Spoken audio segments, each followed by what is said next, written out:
Hello everyone, আসসালামু আলাইকুম। আশা করি সবাই ভালো আছেন, আমিও ভালো আছি। তো আজকে নিয়ে এসেছি নতুন একটি ভিডিও, সেটা হচ্ছে চুষি পিঠা বানাবো। যার জন্য বেসিক্যালি চুষি পিঠা না, এটা হচ্ছে কি বলে, তালের শাঁস দিয়ে হচ্ছে মোরব্বা রান্না করব। তো আম্মু বলতেছিল যেহেতু তালের শাঁস কম, তাহলে একটু চুই কেটে দিয়ে দিস ওর ভিতরে।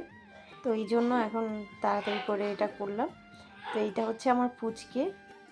তো এখন হচ্ছে আমার আমি কাইটা সিদ্ধ করে সুন্দর করে মুথে নিয়েছি।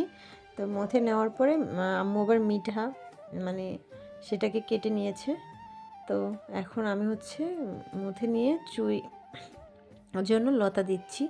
তো আমার সাথে পিচ্ছিও লতা দিচ্ছিল, ও অনেক লতা দিচ্ছিল, আমাকে করতে দিচ্ছিল না, ও করবে। তো তারপর হচ্ছে আমি চুইগুলো কেটে নিলাম। চুইগুলো আস্তে আস্তে কেটে নিয়েছি। আমার পিচ্ছি হচ্ছে লতা দিচ্ছে, তো ও চেষ্টা করতেছে।